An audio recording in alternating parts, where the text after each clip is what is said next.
Bien, vamos a ponernos sobre nuestros pies en esta hora, mis amados hermanos del Tabernáculo de Ciudad Delgado. Hoy queremos tocar un tema medio autóctono, que para muchas personas quizás no conocen el vocablo, pero esta mañana vamos a hablar de quién es una madre cachimbona, porque madre normal cualquiera puede ser, pero una madre cachimbona solamente aquella que tenga estas características, las cuales vamos a estudiar. Éxodo capítulo 1, por favor. Casi nunca hemos oído hablar de estas personas, pero hoy vamos a hablar de dos mujeres, una llamada Cifra y la otra llamada Púa. Medio raros los nombres, ¿verdad? Éxodo capítulo 1, versículos del 15 en adelante. Cuando ustedes lo tengan me dicen amén. Amén, iglesia. Éxodo capítulo 1, versículos del 15 en adelante. ¿Ya están ahí todos?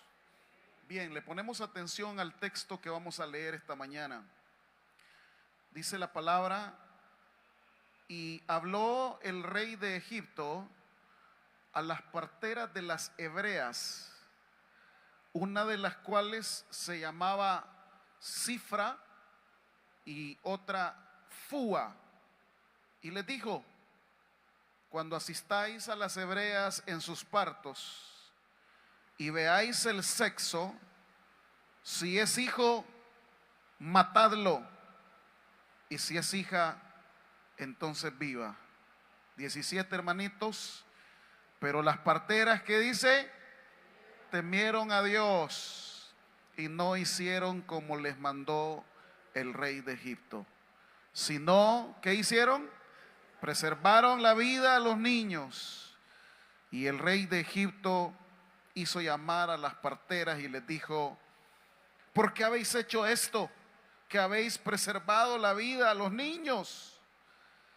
Y las parteras respondieron a Faraón: porque las mujeres hebreas no son como las egipcias, pues son robustas y dan a luz antes que la partera venga a ellas. ¿Qué dice el 20, hermanos? Y Dios hizo bien a las parteras, y el pueblo se multiplicó y se fortaleció en gran manera. Y por haber las parteras temido a Dios, Él prosperó sus familias. Entonces Faraón mandó a todo su pueblo diciendo: echad al río a todo hijo que nazca y a toda hija, preservar la vida. Padre, esta mañana nos acercamos al texto bíblico con el entusiasmo de que tú puedas instruirnos, que podamos hacer una reflexión pertinente a qué característica o quién es una madre similar a estas mujeres, desconocidas por el pueblo evangélico a lo mejor, pero que aquí en estos cortos versículos se destaca su laboriosidad, se destaca su maternidad, y queremos aprenderlo de ellos en el nombre de Cristo Jesús. Amén y amén. Tomen asiento, mis amables hermanos y hermanas. Generalmente, siempre cuando se habla de la madre, se presenta un cuadro de ternura idílico, con corazones, con peluches, con globos rojos, con esto. Pero eso es el concepto elaborado por la sociedad, elaborado por las películas, elaboradas de manera cinematográfica para cautivar las emociones. La maternidad siempre se presenta como un estado de paz, de ternura, pero esta mañana vamos a hablar de dos mujeres que su maternidad no tuvo ese escenario tan ideal, no tuvo ese escenario cargado de ternura, cargado de flores, cargado, no. Su maternidad fue a fuerza de decisiones, de riesgos, de situaciones que les podía costar su propia vida. Y allí en las páginas del texto bíblico encontramos a dos mujeres. Miren ustedes el versículo 15. Habló el rey de Egipto a las parteras de las hebreas. Quiero nada más hacer una breve introducción del pasaje, digamos, a la situación que genera este texto, y hablar de ellas como personas, como mujeres, como madres. Primero, decir de que en Egipto Faraón estaba preocupado por la multiplicación de los niños hebreos. Y la primera decisión que se le viene a la mente es matarlos, para lo cual necesita la ayuda de lo que en ese entonces se conocía como parteras. Aquí en nuestro país creo que el nombre es comadronas. Así es, ¿verdad? ¿Cómo se llaman las parteras? El otro nombre. Sí, comadronas, así es en la cultura nuestra. Comadronas, personas que se encargaban de recibir del vientre de sus madres a los niños. Y él les da esta tremenda tarea. La tarea, primero, es una tarea difícil que se les ha encomendado, siendo ellas también madres. Porque en el pasaje, cuando dice el versículo 21, vean ustedes, y por haber las parteras temido a Dios, que dice, él prosperó. ¿Qué, hermanos? Quiere decir que si tenían familias era porque ellas también eran madres. ¿Están aquí conmigo? Eran madres. Y el encargo que se les ha dado es un encargo cruento. Dice el pasaje en el versículo 15, habló el rey de Egipto a las parteras de las hebreas. Primero, también destacar otra cosa. Es bien complicado poder decir que estas mujeres pertenecían al pueblo hebreo. ¿Por qué? Porque ¿cómo se le iba a ocurrir a Faraón darle la orden a dos parteras hebreas que asesinen a su propia raza y que asesinen a su propio pueblo? Es bien difícil. Cuando en el texto hebreo se destaca de las parteras de las hebreas, era porque ellas también eran egipcias.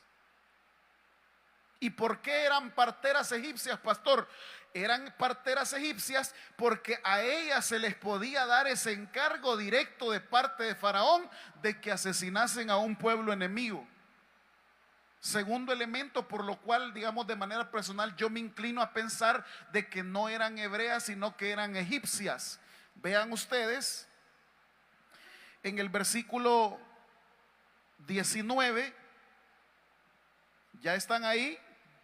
Las parteras respondieron a Faraón, porque las mujeres hebreas no son como ¿qué dice? Como las egipcias. Ese es otro elemento para poder decir estas parteras no son hebreas, sino que son egipcias. Porque ninguna mujer egipcia, tanto de la sociedad civil como de cualquier índole, iba a permitir que una hebrea la asistiese en el parto. Todo ese pueblo era esclavo. Ahora, ¿por qué estoy destacando de que ellas eran egipcias? Porque la maternidad, porque el principio de protección no tiene que ver con nacionalidades o con culturas. Tiene que ver con ese amor que nace del corazón de una madre. Así que, a pesar de que son parteras egipcias y que se les está ordenando matar a los niños hebreos que nazcan, ellas rehúsan. Y ahí, al final del sermón, ojalá que me quede tiempo para poder desarrollarlo todo, vamos a tener el contraste. El contraste que mientras Faraón quiere destruir y oscurecer, ellas han venido para proteger, han venido para brillar y han venido para mejorar la vida de esos niños que están naciendo.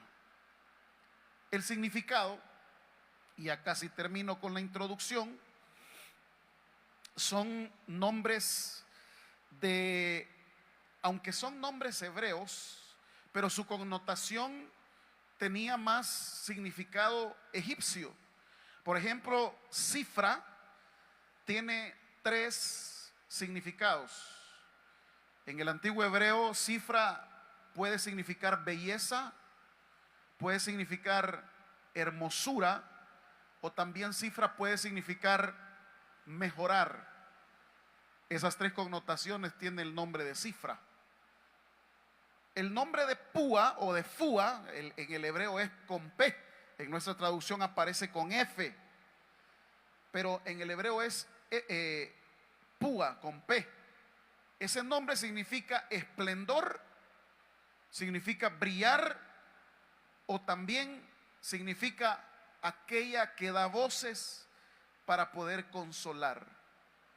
Entonces, esos son los 2 significados que tendrán un contraste, porque en la Biblia los textos, los nombres de los personajes no están escritos así por así, todos tienen una función. En el caso de Cifra, tomaremos el significado de que ella mejora. ¿Por qué? Porque a través de proteger a esos niños les va a mejorar su futuro, les va a mejorar su destino.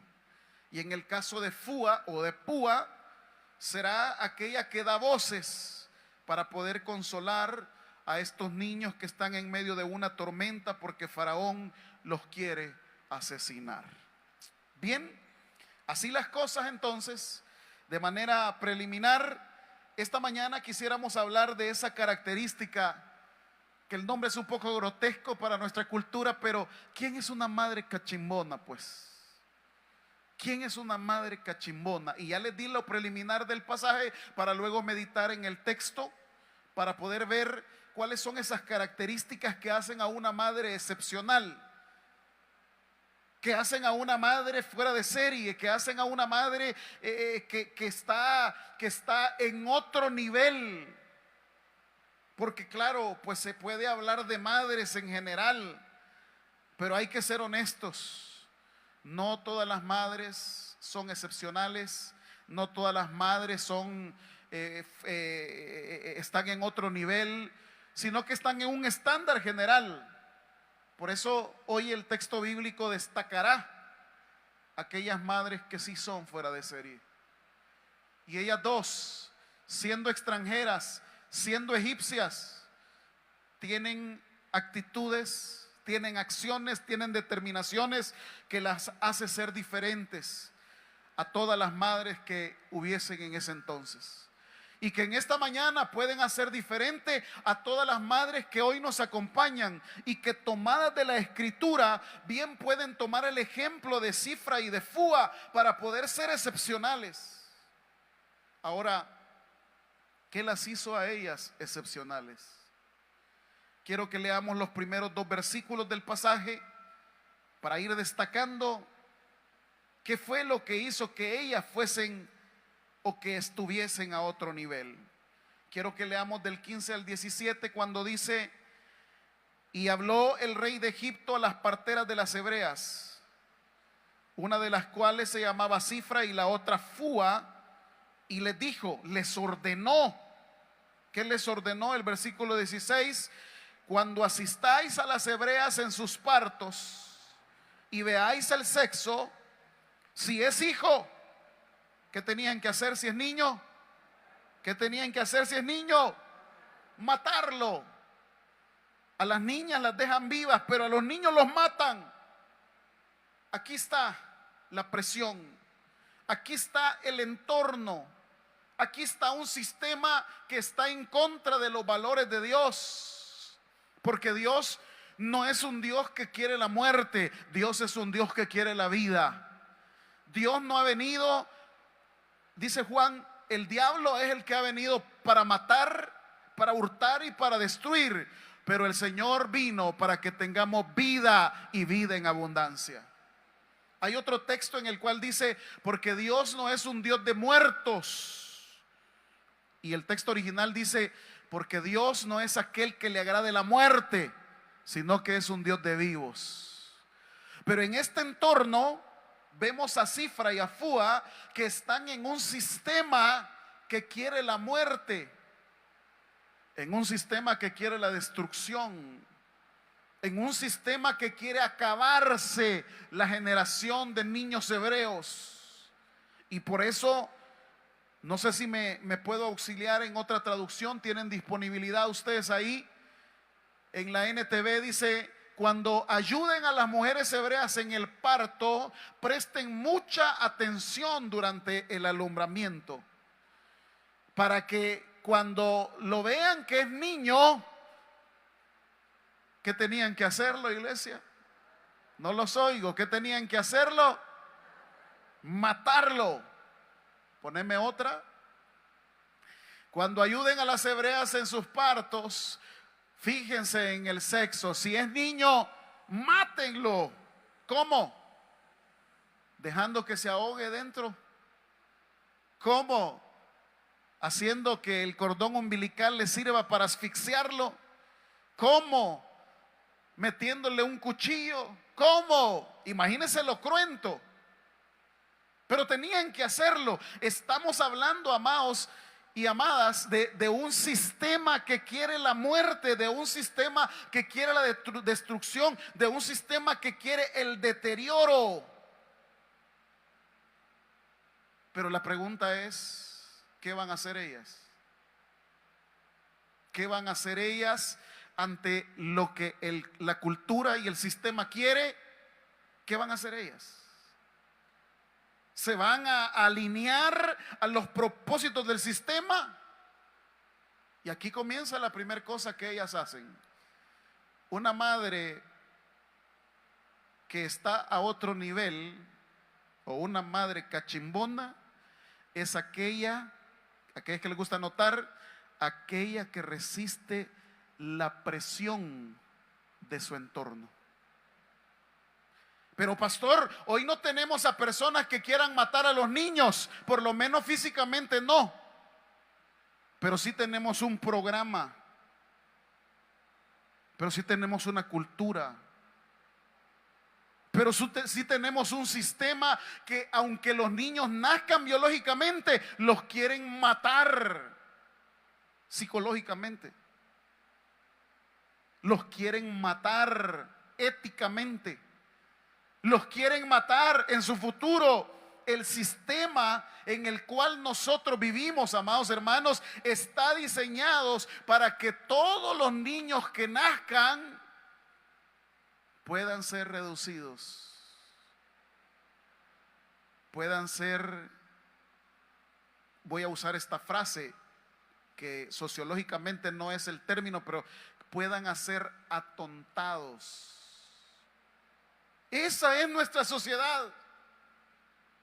Y ellas identifican la amenaza. ¿Cuál es la amenaza? Que el faraón les está diciendo que los maten. La madre de hoy tiene que resistirse a las amenazas que hay, porque imagínense que hoy están naciendo niños, pero lo primero que quieren matar es su identidad.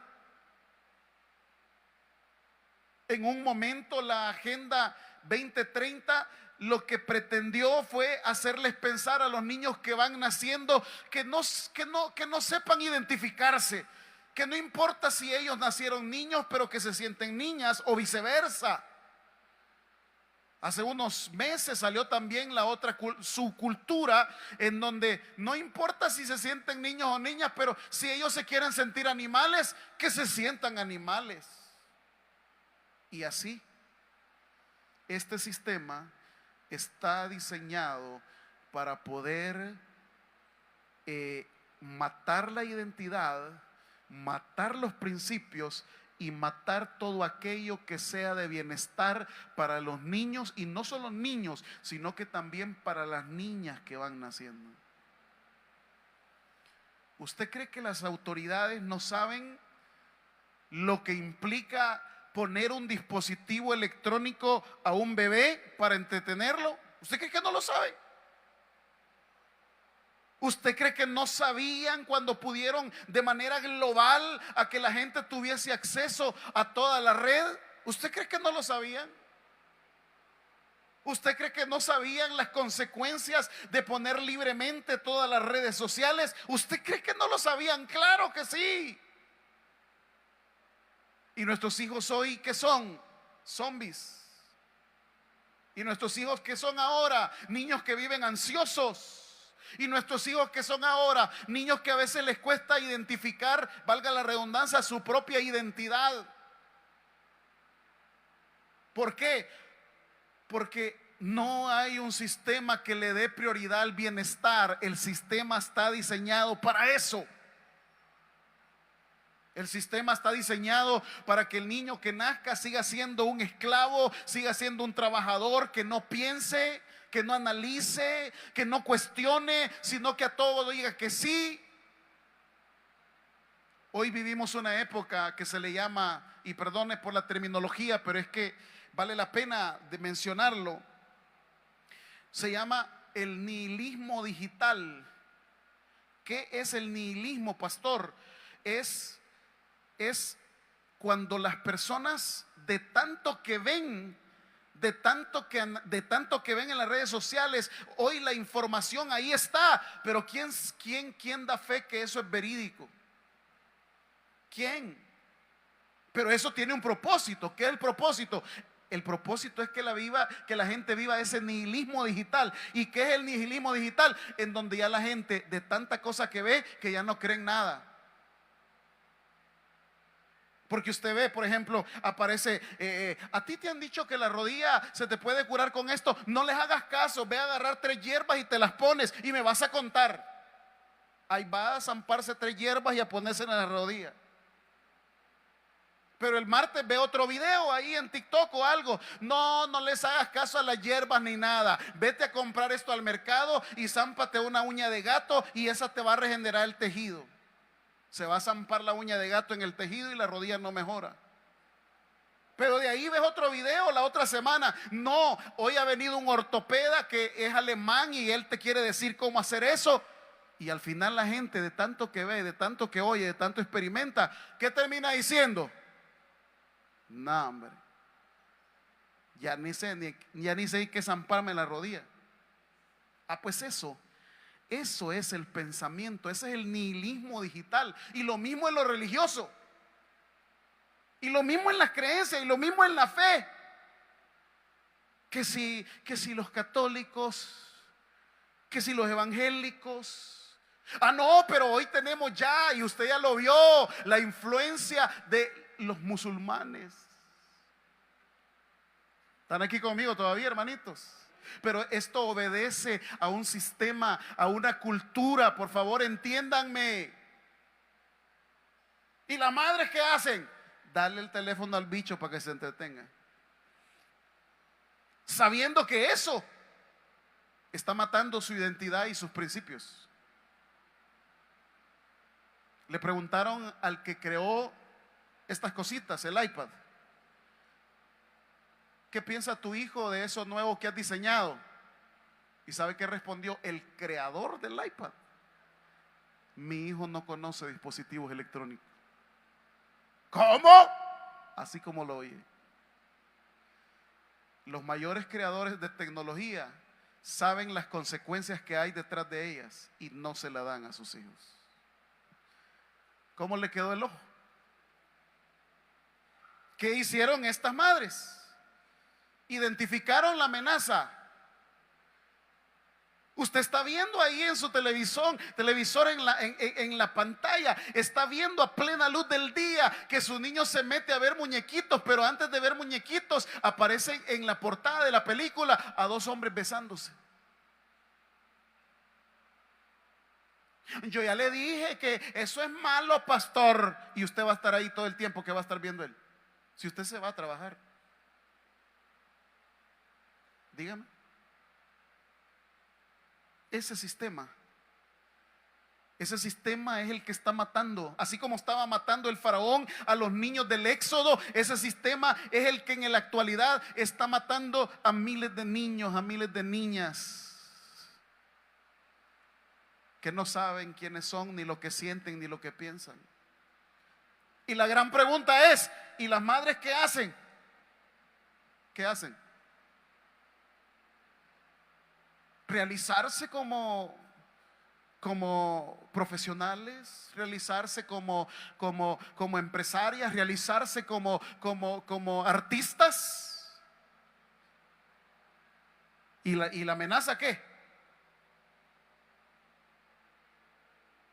Yo estoy más que seguro que la orden no solamente fue para Cifra y para Fúa. A lo mejor habían otras parteras más ahí egipcias. ¿Cómo iban a atender a tanto hebreo? Pero en el texto solo se destacan dos. ¿Qué quiere decir? Que las demás parteras que estaban a cargo de la orden de Faraón, lo más seguro es que ellas sí estuviesen cumpliendo la orden de matar a todos los niños que estaban naciendo. Pero el texto destaca dos, a Cifra y a Fúa. Yo quiero pensar entonces que cuando las demás parteras se dieron cuenta, quizás las vieron como ridículas. ¿Y ustedes por qué no lo están haciendo? Y Cifra y Fúa le dijeron a las otras parteras, ¿y ustedes por qué se atreven a matar a los niños? ¿No ven que no son madres ustedes también? Y a lo mejor las otras le contestaron, pues sí, pero como todas lo están haciendo. Ah, porque todo mundo lo está haciendo, entonces todo también lo tenemos que permitir. No, hermanitas, aunque todas las madres lo hagan, si son madres excepcionales, van a cuidar que sus hijos no los mate, o no, el sistema no les mate su identidad ni sus principios. Ese es el punto. Este es el punto. El punto medular del sermón, en primer lugar, es que la madre resiste la presión social. Ay, pero qué anticuada, le dice la mamá a la hija. No le has comprado teléfono al niño. Yo se lo voy a regalar, dice la vieja. No sabe las consecuencias. ¿Están aquí, hermanitas? Ay, yo creí que todo iba a ser amor. Es palabra, hermanas. Es palabra. Primero, para ser una madre excepcional hay que resistir a la presión social. Hay que resistir. No es necesario hacer lo que todas hacen. Hay que tener un elemento diferente. Hay que ser distintas. Ay, ¿qué tiene vos? Y mira, yo como madre soltera ya le presenté 3 novios a mi hijo. Ay, porque ella lo hace a loqueta, también hay que hacerlo a usted. Hay que ser excepcionales. ¿Siguen aquí conmigo todavía? Para ser excepcional, entonces, hay que identificar la amenaza y no hay que hacer lo que todo el mundo hace. Segunda cosa, para ser excepcional y vivir resistiendo la presión del entorno, mire lo que dice el versículo 17 y subrayelo esa frase. Pero ¿qué dice, hermanitas? No las oigo. Pero las parteras, ¿qué dice? Esa es la segunda cosa para resistir. Para resistir, lo primero que hemos hablado es hablar de identificar la amenaza y no ser como todas son las del sistema. Segundo, las parteras temieron a Dios, nos habla de prioridades. El temor a Dios debe de ser mayor que el miedo a las críticas sociales o a las presiones externas de la familia. Por eso dice Hechos, es necesario obedecer a Dios antes que a quienes, que a los hombres. Estas parteras tenían la orden de su jefe Faraón, pero en su interior estaba la prioridad. Dice el texto, pero las parteras temieron a Dios. La mujer que resiste la presión de esta sociedad, de este entorno, de matar a todos los niños y las niñas, son aquellas que le van a dar prioridad no a su cuerpo, no a su apariencia, no al que van a decir. Son aquellas madres que le van a dar prioridad a quien le deben ser madres, y ese es el Rey de Reyes y Señor de Señores. Denle un fuerte aplauso. Temer a Dios. La prioridad para ellas es la obediencia antes que la complacencia de lo que les está pidiendo Faraón. ¿A qué le voy a dar prioridad hoy por hoy? ¿A qué le están dando prioridad las madres hoy por hoy? ¿Al salón? Ay, no, niña, es que yo no estoy diciendo que ande toda mechuda. Solo estoy diciendo que no le dé prioridad a cosas superfluas. No, es que yo quiero que mi hija me vea bien, bien bonita. No solamente es el exterior, el interior. ¿Y el interior cuál es? El ejemplo de fe que usted le va a dar a sus hijos. Ese es el ejemplo. Temer a Dios es un elemento interno que los hijos ven. ¿Cuál es el ejemplo de fe que sus madres le están dando? ¿Cuál es? ¿En qué consiste? ¿Cómo los hijos pueden expresarse de una madre referente a que le teme a Dios? Miren, hay hijos que la única manera que se han acercado al Señor es por ver el ejemplo de que las madres le han dado de cristianismo. Y ellos lo dicen.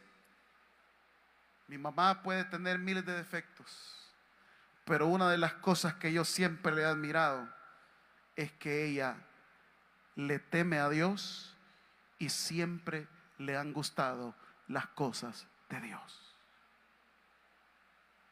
¿Cuál es el ejemplo? ¿A dónde va mamá el viernes? A un baile. No, nadie la está criticando, hermanita, no es en cachimbe. Yo solo estoy diciendo que los hijos ven el ejemplo. No lo que usted les diga, ellos ven el ejemplo. Y por respeto no le van a decir nada, pero cuando ya están grandes, por eso se dan estos días de la madre. Nadie me viene a ver. Grosero mis hijos. Yo tanto que les di amor. Paja. Se iba con el novio y los dejaba tirados. A quien le quede la blusa que se la ponga. Y la que no se enoje, no sea metida. ¿Por qué? Porque después, lo que uno siembra, después viene a cosechar. Día del padre y de la madre, no esté esperando algo si usted no lo sembró, hermanita. Y a los tatas ya nos va a tocar el otro mes también. Así que prepárense también ustedes. ¿Por qué? Porque aquí tenemos el ejemplo de estas mujeres. Le temieron a Dios.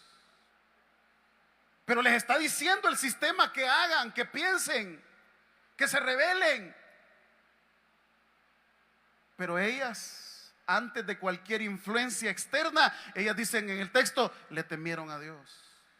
Y mire la otra frase que dice el versículo 17. Pero las parteras temieron a Dios y no hicieron como les mandó el rey de Egipto, sino que a ella les importó más preservar la vida de ¿quiénes? De sus niños. Les importó más eso. Y aquí no quiero entrar en debates, y ya lastimosamente ya casi no hay tiempo, pero hay personas o hay madres que le dan prioridad a su propia felicidad, a su propia existencia. Y por eso han habido tantos ejemplos de que sus hijos son los que han sido abusados. Niños o niñas, sus hijos son los que han pagado los platos rotos. Ellas Esta palabrita es más importante y la puede subrayar usted. ¿Qué hicieron ellas? ¿Preservaron la vida? Porque había un faraón que los estaba queriendo matar. ¿Quién es el faraón que quiere matar a tus hijos? A veces el propio tata.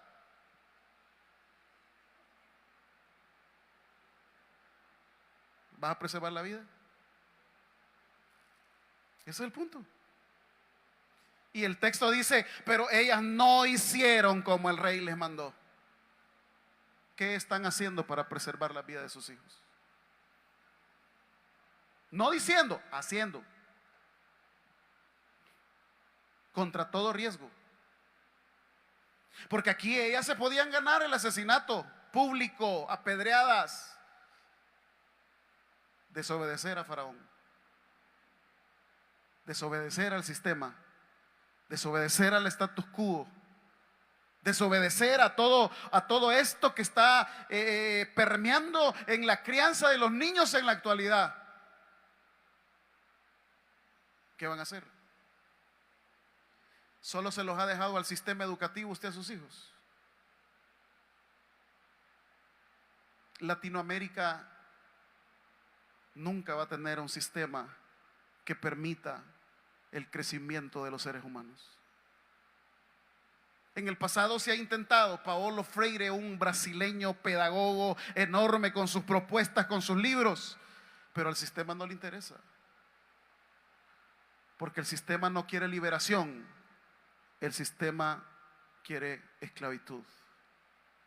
El sistema no quiere bienestar, el sistema quiere muerte. El sistema quiere ver a niños alcoholizados, jóvenes. El sistema quiere ver niñas antes de los 20 años con 3, 4 cipotes de diferentes tatas. Eso quiere el sistema. El sistema quiere entretención.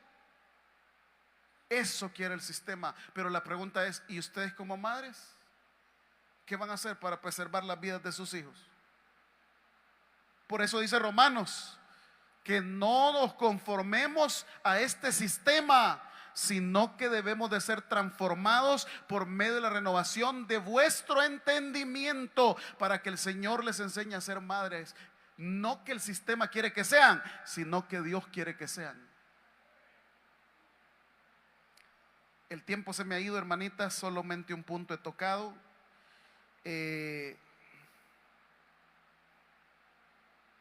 Déjeme ver cómo poder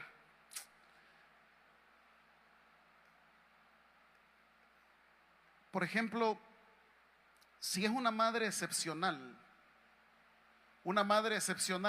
solamente hemos visto un punto, que es aquella madre que se resiste a la presión de la sociedad, del sistema, del entorno, y esa resistencia la va a hacer a partir de identificar las amenazas, la va a hacer a partir de la orden de prioridades, y la va a hacer a partir de las acciones correctivas para sus hijos.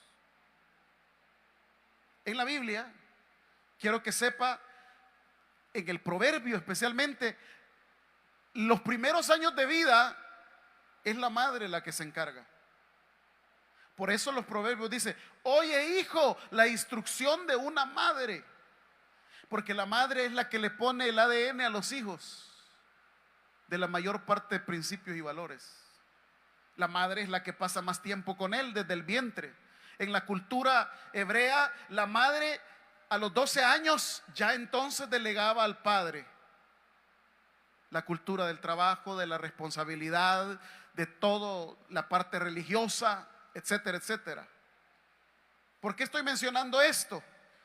Porque en las madres cae, no solamente, no es que el padre no tenga responsabilidad, no, es que la madre es tan vital para preservar la vida.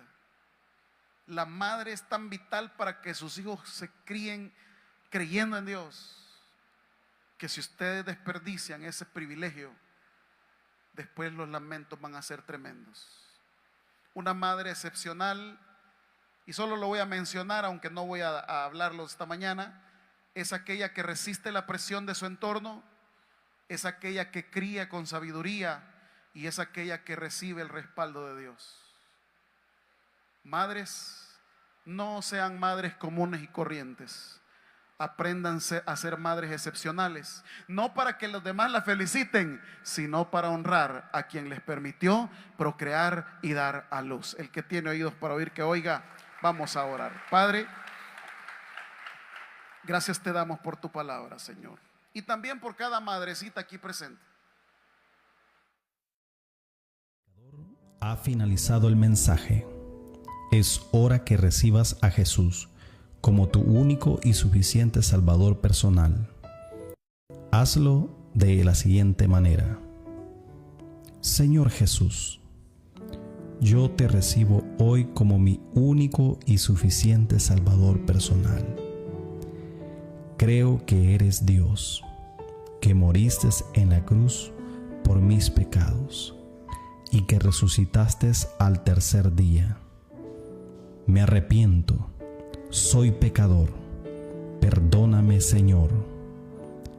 Gracias doy al Padre por enviar al Hijo a morir en mi lugar. Gracias, Jesús, por salvar mi alma hoy. En Cristo Jesús, mi Salvador. Amén. Si has hecho la oración con todo tu corazón, te damos la bienvenida a la familia de la fe. La Biblia dice en Juan capítulo 1, versículo 12: mas a todos los que le recibieron, a los que creen en su nombre, les dio la potestad de ser hijos de Dios.